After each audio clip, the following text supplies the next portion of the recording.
Assateague is a barrier island running parallel to the east coast of the United States, from Maryland to Virginia. It's a narrow strip of sand and sediment, almost 60 kilometers long. Another island with another species gone wild. Horses. Assateague's horses have free rein over the island's open meadows.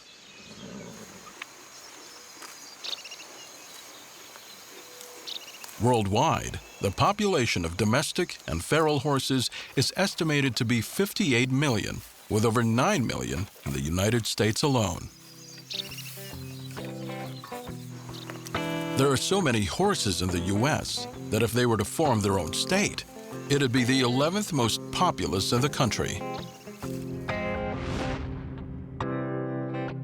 Prior to their domestication, horses roamed the open plains and grasslands of the Eurasian steppes, from Ukraine to Mongolia. First domesticated as a food source, humans eventually realized that tame horses made great workers. Over thousands of years, people brought horses with them across the globe, just like pigs and donkeys.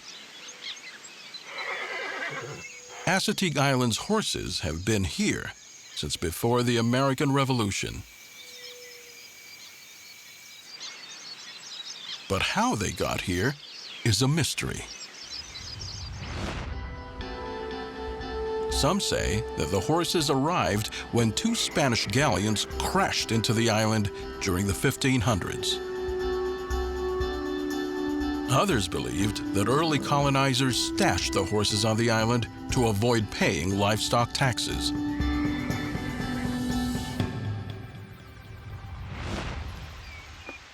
Regardless of how they arrived, they've been roaming free for over 3 centuries.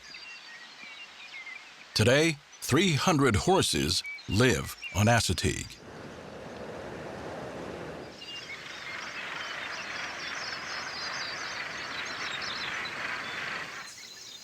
Horses instinctively form herds like this one to protect one another and act as lookouts.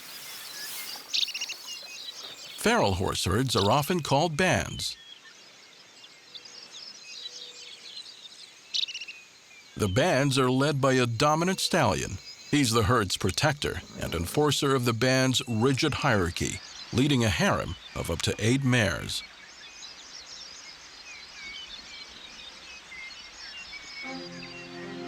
In addition to a dominant stallion, every band has a lead mare, like this white horse.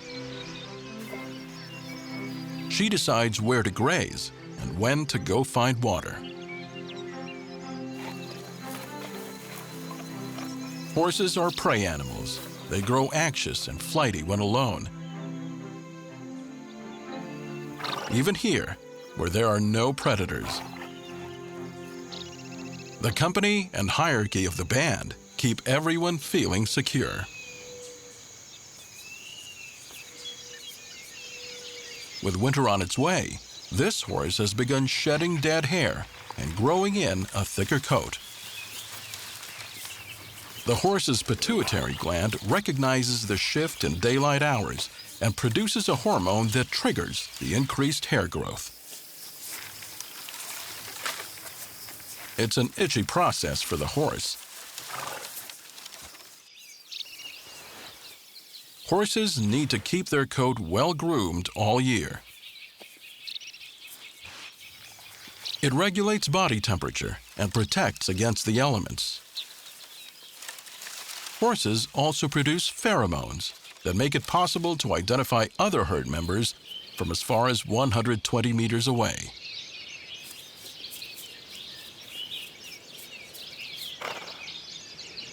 Of course, there's always an itch that you just can't reach without a little help.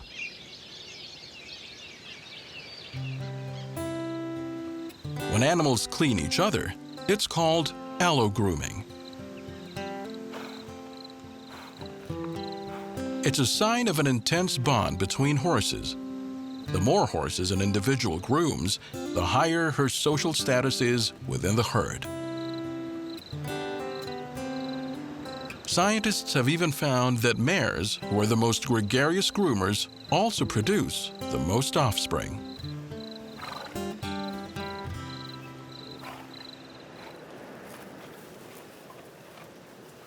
Horses spend between 15 and 17 hours a day grazing.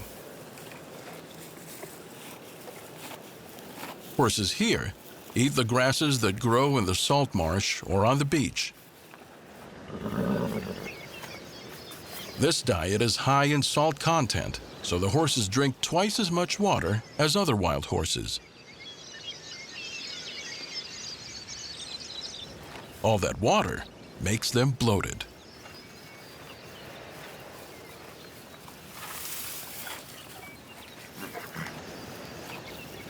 The grasses are also low in nutrients, so the Assateague horses are shorter and stockier than other breeds.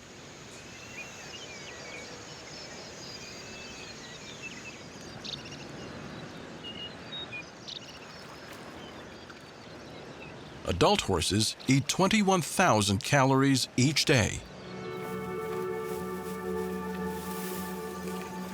Grazing the grass and trampling the field takes an enormous toll on the island and increases erosion.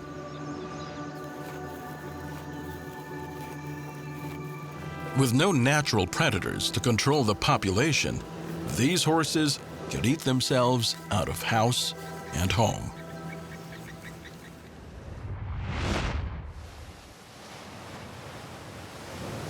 The sand that makes up Assateague Island's beaches comes from the ancient eroded rock of the nearby Appalachian Mountains. Waves pounding against the shore move the sand and keep this barrier island in a state of constant flux. But man-made barriers also shape life on this island, for both people and horses.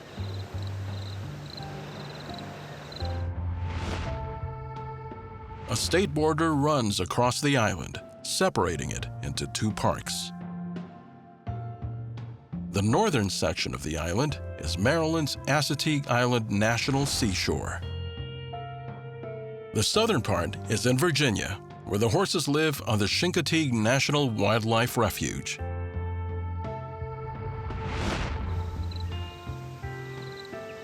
A fence separates the two parks and divides the island's horses into two distinct herds. This is one of the Maryland horses.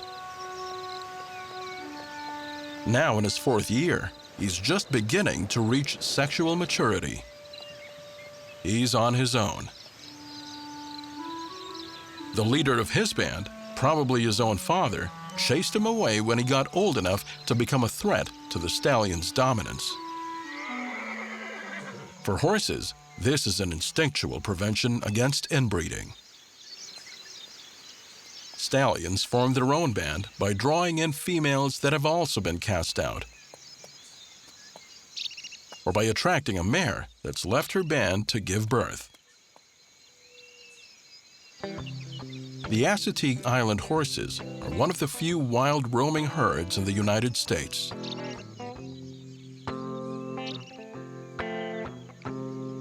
They're the subjects of ongoing studies by scientists striving to understand the secrets of wild horse herds. They found that individual horses form close bonds with each other, but these relationships are so prone to fallouts that researchers have compared life in the herd to a soap opera.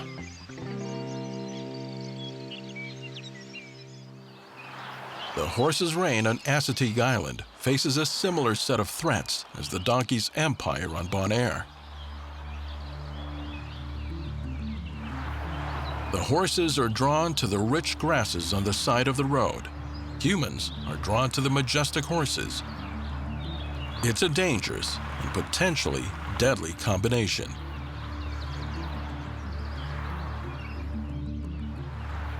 Since 1982, traffic accidents have killed 29 horses on the island.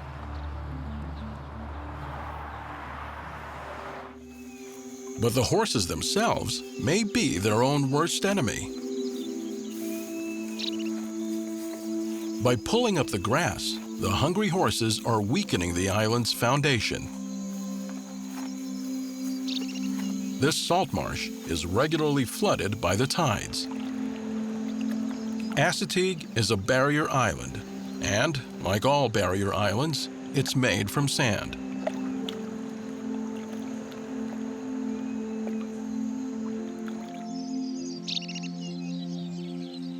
The grass is the glue that keeps the island from washing away.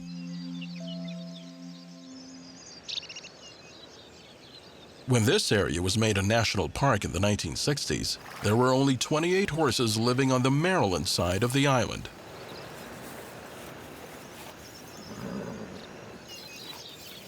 A nor'easter had decimated their numbers, and the park sought to protect the small herd.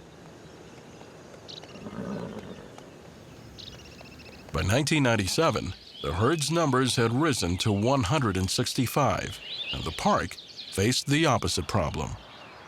The horse population was too high.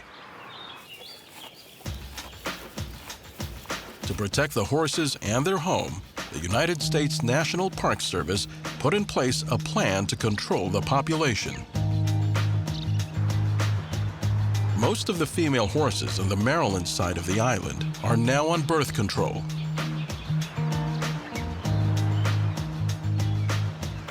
Mares who have given birth at least once are shot with a dart gun containing a state-of-the-art equine contraceptive.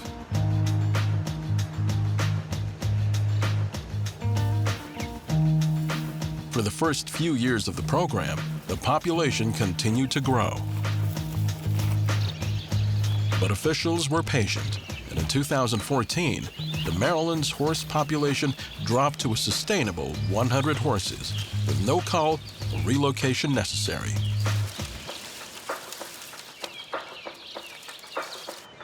The female horses that receive the contraceptive even live longer because they're spared the stress of pregnancy and nursing. The future of the Maryland horses has been secured.